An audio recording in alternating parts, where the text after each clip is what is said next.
अस्सलाम स्टूडेंट्स, आज हम चैप्टर नंबर 10 का लेक्चर नंबर 2 स्टार्ट करेंगे। हमने लास्ट लेक्चर के अंदर introduction of alkyl halide discuss किया था। उसके अंदर अल्काइल हैलाइड की डेफिनेशन और क्लासिफिकेशन थी, primary, secondary and tertiary alkyl halide. तो आज हमारा टॉपिक है नोमेनक्लेचर ऑफ अल्काइल हैलाइड। इसमें सबसे पहले हमने कॉमन नेम्स को मेथड देखना है और नेक्स्ट हमने आईयूपैक सिस्टम देखना है।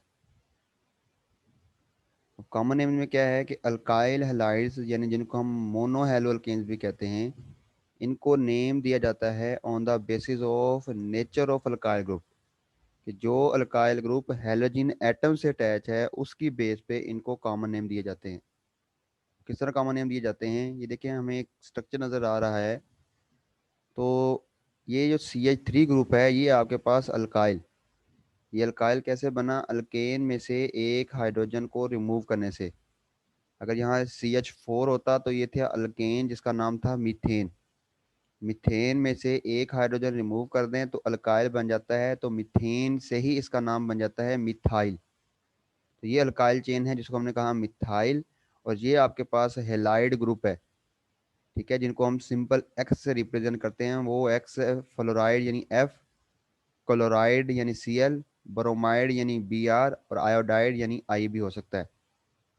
तो अब इसको हमने इसी की बेस पे नेम दे देना है। ये अल्काइल चेन, इसका नाम मिथाइल है और उसके साथ हेलोजन एटम या जो हेलाइड ग्रुप लगा हुआ है वो क्लोराइड है, तो इसका नाम क्या बन जाएगा? Methyl chloride. नेक्स्ट स्ट्रक्चर देखते हैं, ये जी CH2CH3Br। देखें ये CH3, और अगर यहाँ भी CH3 होता तो ये था अल्केन जिसका नाम होना था इथेन। अब यहाँ से एक हाइड्रोजन रिमूव करके अल्काइल बन जाता है, तो इथेन से इसका नाम बन जाना था इथाइल, तो ये है इथाइल। अब इसके साथ हेलाइड ग्रुप अटैच है, ये Br है, तो ये होगा ब्रोमाइड, तो इसका नाम क्या बन जाएगा? Ethyl bromide. नेक्स्ट थर्ड है, ये देखिए 3 कार्बन वाले अल्केन को अगर यहाँ भी CH3 होता, इस कार्बन पे भी CH3 होता, तो ये होना था प्रोपेन। अब यहाँ से एक हाइड्रोजन रिमूव हुआ हुआ है तो इसको प्रोपेन की बजाय हमने अल्काइल बना लिया, यानी प्रोपाइल बन गया। तो ये प्रोपाइल और ये साथ ब्रोमाइड लगा हुआ है, तो प्रोपाइल ब्रोमाइड। क्योंकि ये स्ट्रेट चेन में है, नॉर्मल चेन में है, तो इनको नाम देंगे हम एन प्रोपाइल ब्रोमाइड, या इसको सिंपली प्रोपाइल ब्रोमाइड भी हम कहते हैं। तो ये हमारा कॉमन नेम का मेथड हो गया कि अल्काइल हाइड्राइड्स को हम नाम देते हैं on the basis of nature of alkyl group, यानी जो अल्काइल ग्रुप लगे हुई है उसके साथ जो हेलोजन एटम अटैच है उन दोनों को कंबाइन करके कॉमन नेम दे दिए जाते हैं। नेक्स्ट है आईयूपैक सिस्टम। आईयूपैक सिस्टम के अंदर जो फर्स्ट रूल है वो है select the longest continuous carbon chain. ये रूल आपने चैप्टर नंबर 8 में टेल के साथ पढ़े हुए हैं। सबसे पहले आपने देखनी है कि लॉन्गेस्ट कॉन्टिन्यूस चेन कार्बन की कौन सी है किसी भी कंपाउंड के अंदर। जिस तरह ये कंपाउंड आपको नजर आ रहा है तो इसमें कार्बन की चेन सेलेक्ट कर लेंगे 1 2 3 4, ये कार्बन की लॉन्गेस्ट पॉसिबल चेन है।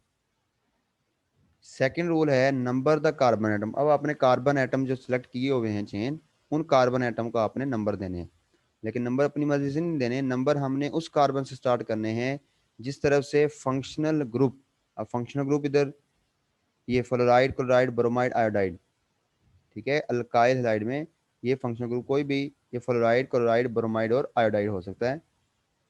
तो आपने नंबर कार्बन को उस एंड से स्टार्ट करने हैं जहां से फंक्शनल ग्रुप को लोएस्ट नंबर मिले। अब इस फ्लोराइड, क्लोराइड, ब्रोमाइड, आयोडाइड को जनरली हम एक्स से भी रिप्रेजेंट करते हैं। देखें हमने नंबरिंग यहाँ से दी हुई है 1 2 3 4। अब आप देखें कि ये फंक्शनल ग्रुप किस कार्बन पे है, ये मौजूद है सेकंड कार्बन पे, ये एक्स। यहाँ फ्लोराइड हो सकता है, क्लोराइड हो सकता है, ब्रोमाइड हो सकता है, आयोडाइड हो सकता है। अगर हम इस कार्बन से शुरू करते, ये लेफ्ट साइड वाले कार्बन से शुरू करते, तो ये कार्बन 1, ये 2, और इसको नंबर मिलना था थर्ड।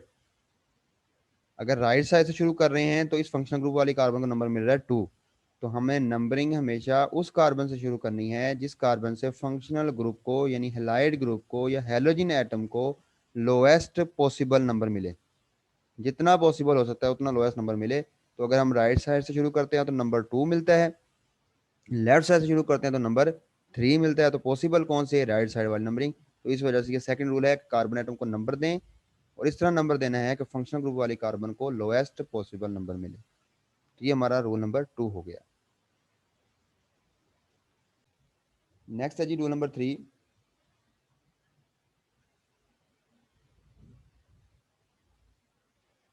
हाँ जी, रूल नंबर 3 है, if the same alkyl substituent occur more than once on the chain, the prefixes di, tri and so on are used before the name of alkyl group।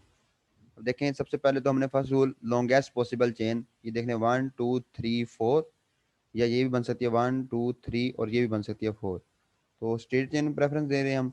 तो ये 4 carbon वाली longest chain, ये rule number first apply किया।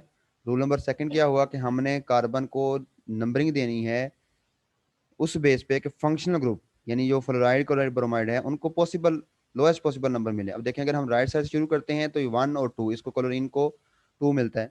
अगर हम left side से शुरू करते हैं तो 1 2, इसको 3 मिलता है। तो इस वजह से हमने राइट साइड से नंबरिंग दे दी है। रूल नंबर 2 हो गया। रूल नंबर 3 क्या है कि अब अगर एक ही कार्बन पे दो डिफरेंट या दो सेम सब्स्टिट्यूएंट लगे हुए हैं, ये देखें, ये कार्बन नंबर 3 पे ये भी मिथाइल लगा हुआ है, ये भी मिथाइल लगा हुआ है। तो कह रहा है कि अगर एक कार्बन चेन पे अल्काइल सब्स्टिट्यूएंट, देखें CH3 मिथाइल अल्काइल है, ये भी अल्काइल है, तो अगर अल्काइल सब्स्टिट्यूएंट एक से ज़्यादा हों तो उनको आप अल्काइल के नाम से पहले di tri and so on use करेंगे। जिस तरह ये 2 मिथाइल हैं तो हम इनको कहेंगे डाई मिथाइल। तो ये 2 क्लोराइड हैं, हम इनको कहेंगे डाई क्लोराइड। अगर 3 होते तो हमने इनको कहते हैं ट्राई मिथाइल या ट्राई क्लोराइड। तो ये है कि जो भी सब्स्टिट्यूएंट लगे होंगे उनसे पहले आपने प्रीफिक्सेस यूज करने हैं, di tri and so on. अब इसका नाम क्या बनेगा? अब देखें, ये 2 पोजीशन पे 2 क्लोराइड लगे हुए हैं तो दोनों को अलग-अलग आपने पोजीशन मेंशन करनी है, यानी 2 2 डाई क्लोरो, 2 2 डाई क्लोरो, इस तरह 3 3 डाई मिथाइल। और एंड पे जो पेरेंट नेम होता है, ये देख लें, 4 कार्बन वाले अल्केन को हम क्या कहते हैं? मीथेन कहते हैं। तो अब इसका नाम क्या बन जाएगा? 2 2 डाई क्लोरो, 3 3 डाई मिथाइल, और पेरेंट चेन का नाम क्या है? ब्यूटेन। तो एंड पे ब्यूटेन लिख देंगे। ठीक है। और ये चीज़ आपको पता होगी चैप्टर नंबर 8 के अंदर कि जब भी हम डिजिट को सेपरेट करते हैं, यानी 2 और 2 इनको कॉमा लगा के सेपरेट करते हैं। अगर डिजिट आ जाए और साथ कोई अल्फ़ाबेट आ जाए लाइक ABC, तो डिजिट और अल्फ़ाबेट को हम हमेशा हाइफन लगा के सेपरेट करते हैं। ये चीज़ याद रखनी है आपने। ये देखें, इसका नाम बन गया 2 2 डाई क्लोरो। ये क्लोरो का हमें नाम इसलिए पहले दिया क्योंकि ये अल्फ़ाबेटिकली C पहले आता है, मिथाइल M बाद में आता है। 2 2 डाई क्लोरो, और ये क्या था? 3 3 डाई मिथाइल ब्यूटेन। अब डिजिट को कैसे सेपरेट करते हैं? कॉमा लगा के। और अगर डिजिट और कोई अल्फ़ाबेट आ जाए तो उनको किससे सेपरेट करते हैं? हम हाइफन लगा के सेपरेट करते हैं। ये चीज़ आपको पता होनी जरूरी है। ये हमारा रूल नंबर 3 हो गया। लास्ट रूल है, the position of the substituent are indicated by appropriate number separated by commas. ये हमने रूल नंबर 3 में भी देख लिया कि जो भी सब्स्टिट्यूएंट अटैच है उसकी हमने पोजीशन मेंशन करनी है। और बाकायदा अगर एक ही जो पोजीशन पे 2 सब्स्टिट्यूएंट अटैच हों तो उनको आपने डिफरेंट पोजीशन मेंशन करनी है और उनको कॉमा से आपने सेपरेट कर लेना है। इस तरह ये देखें, ये सब्स्टिट्यूएंट अटैच है मिथाइल और ये भी सब्स्टिट्यूएंट अटैच है मिथाइल। तो अब 3 पे भी मिथाइल है और इधर ये भी 3 पे ही मिथाइल है, तो दोनों को आपने पोजीशन देनी है। ये नहीं है कि एक कोई पोजीशन दे देंगे 3 डाई मिथाइल, ऐसा नहीं करना। तो दोनों सब्स्टिट्यूएंट को आपने अलग-अलग पोजीशन में मेंशन करनी है, 3 मिथाइल और ये भी 3 मिथाइल। दोनों को फिर हम कंबाइन करके लिख देते हैं 3 3 डाई मिथाइल। जिस तरह ये है 2 2 डाई क्लोरो, और पोजीशन एक से 2 बार आ रही है, यानी डिजिट आपस में आ रहे हैं, तो हमने इनको किससे सेपरेट करना है? कॉमा से। ये चीज़ आपको बता दी। ये देखें, 2 2 डाई क्लोरो, वही लास्ट एग्जाम्पल है ये, और 3 3 डाई मिथाइल, पेरेंट नेम क्या है? ब्यूटेन। ब्यूटेन होता है। तो ये हमारे 4 रूल्स हैं किसके? IUPAC सिस्टम के नेमिंग के। पहला रूल, लॉन्गेस्ट चेन सेलेक्ट करें। सेकंड रूल, कार्बन को आप नंबरिंग दें उस एंड से जहां से सब्स्टिट्यूएंट को लोअर नंबर मिले। थर्ड रूल, अगर एक से ज़्यादा अल्काइल चेन एक ही कार्बन पे लगी हुई हैं तो उनको आप प्रीफिक्स डाई ट्राई यूज़ करें। और लास्ट रूल है कि पोजीशन मेंशन करें। अगर 2 सब्स्टिट्यूएंट हैं तो उन दोनों के सब्स्टिट्यूएंट की, अगर सेम भी हैं तो दोनों सेम सब्स्टिट्यूएंट की आपने पोजीशन मेंशन करनी है और उनको कोमा से आपने सेपरेट करना है। इसकी फर्दर जो एग्जांपल्स हैं नोमेनक्लेचर को अगर आपको समझ आ गई है तो आपकी टेक्स्ट बुक के बाकायदा मेंशन एग्जांपल्स मेंशन है, आप उनको एज अ प्रैक्टिस के तौर पे हल करें। अगर कोई कन्फ्यूजन हो तो आप लोग पूछ सकते हैं। अल्लाह हाफिज़।